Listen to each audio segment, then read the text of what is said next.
friends, it's Alicia from the St. Clair branch of Scenic Regional Library. Did you know that today is National Mason Jar Day? You didn't? Well, you're in luck, because today we're going to celebrate National Mason Jar Day by making our own mason jar snow globe.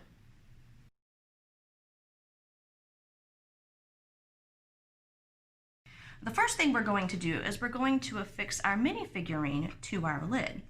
Now, if you'll notice, I have a short jar here, and I also have a short minifigurine, but I want to raise it up a little bit. So I'm going to make a little platform out of a discarded fruit cup.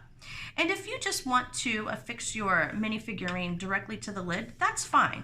But I wanted to raise mine up and put it on a little platform. So I had to trim down this fruit cup because it was too wide and it was too tall. So I trimmed it down a little bit. I tried to make sure that I got that as straight as I could.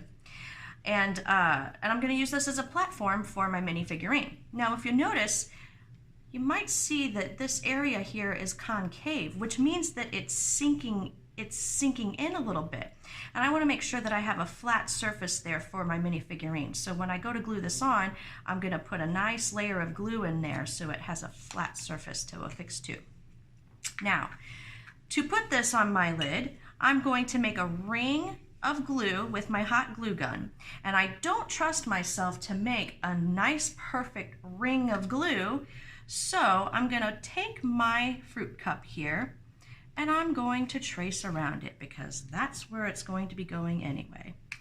So I traced around it here. I've got a decent circle.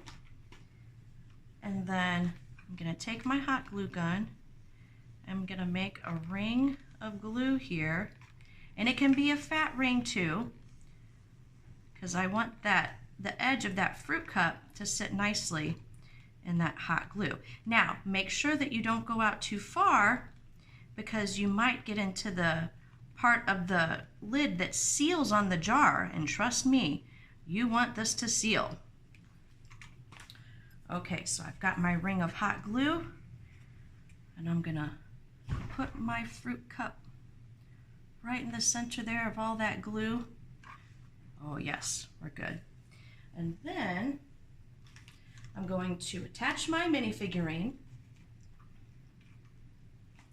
Now, I will give you a little tip. Some of these minifigurines are really smooth on the bottom, and if you have some sandpaper, you can just scratch some little sandpaper up there and rough it up, and that way the glue will stick a little better. You could use hot glue, you could even use school glue, but if you do that, make sure that you set it aside long enough to dry, because it doesn't dry nearly as fast as this hot glue.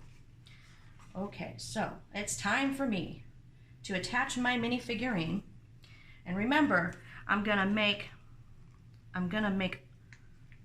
a puddle of hot glue here so that my minifigurine has something flat to sit on. And excuse me, I have a new glue gun here, or a new glue stick. Oh yes, that looks like that's going to be a good enough pile. And I'm not even going to worry about smoothing it out. Actually, scratch that. I'll take a little bit more.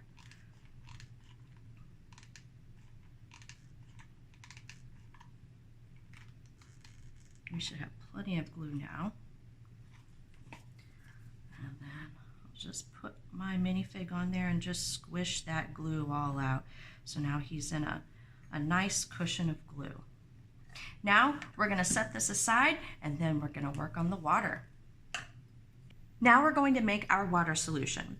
You want to make sure that you fill your jar with distilled water or bottled water. If you only have tap water, that's fine. Just know that your water is going to yellow a little bit over time. So if you have distilled water or bottled water, that'll work just fine. And make sure to not fill your jar all the way up, because you have to allow for water displacement with your minifigurine. Because if you fill it up too full, you put your lid on with your minifigurine and that water spills everywhere. So we want to avoid that. Now we're going to thicken up our water with glycerin. You can get glycerin with health and cosmetic supplies just in the drugstore. If you don't have glycerin, you could use Karo syrup, or you could also use clear glue.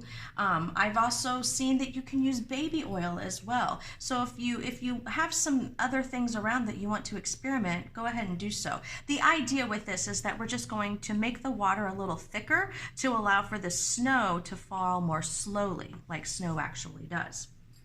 So I've got my water in my jar, and I'm going to add some glitter. You'll have a pouch of glitter that you can come pick up, and you will also be able to pick up a mini figurine. And we'll go with this much. I'm gonna put my glitter in, and I'm gonna stir it up. And then next is some glycerin. And I don't want too much. If you get too much glycerin, your glitter will clump up or it will stick to the bottom, and you don't want that. So I just put a little bit of glycerin in there, and hopefully that will make our snow fall just a little bit slower. Now before I put my lid on my jar, I'm going to run a ring of glue around the inside of the lid here, so it ensures that I'm going to have a nice seal.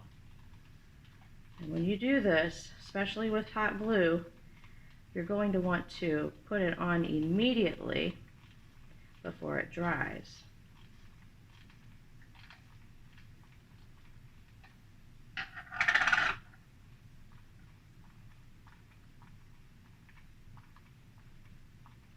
Okay.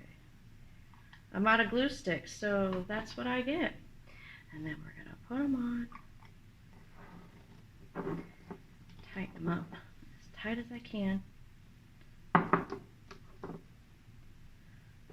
Now, probably want to wait before you go shaking your snow globe up and turning it upside down.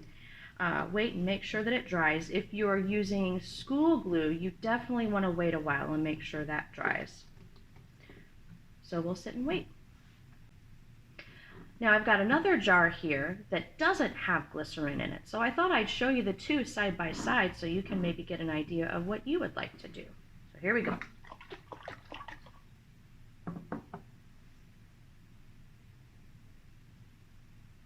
I gotta say, I almost like the water without the glycerin better. So that's up to you. If you want to add glycerin or some kind of thickening agent, by all means, go ahead and do so. If not, just have plain old water and you can still have yourself a nice little snow globe.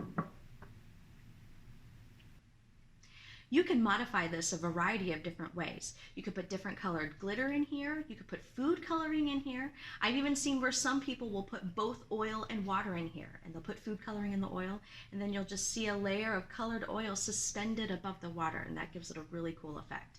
So explore your home, see what you have lying about. The beauty of this project is that there's not one way to do it. So I would love for you to just run with your imagination and see what you can use with your new snow globe. Well, thanks for joining me today at Virtual Kids Club. I hope that you had a great time making your snow globe. Please feel free to post your pictures in the comments because we would love to see your creations. Have a great day.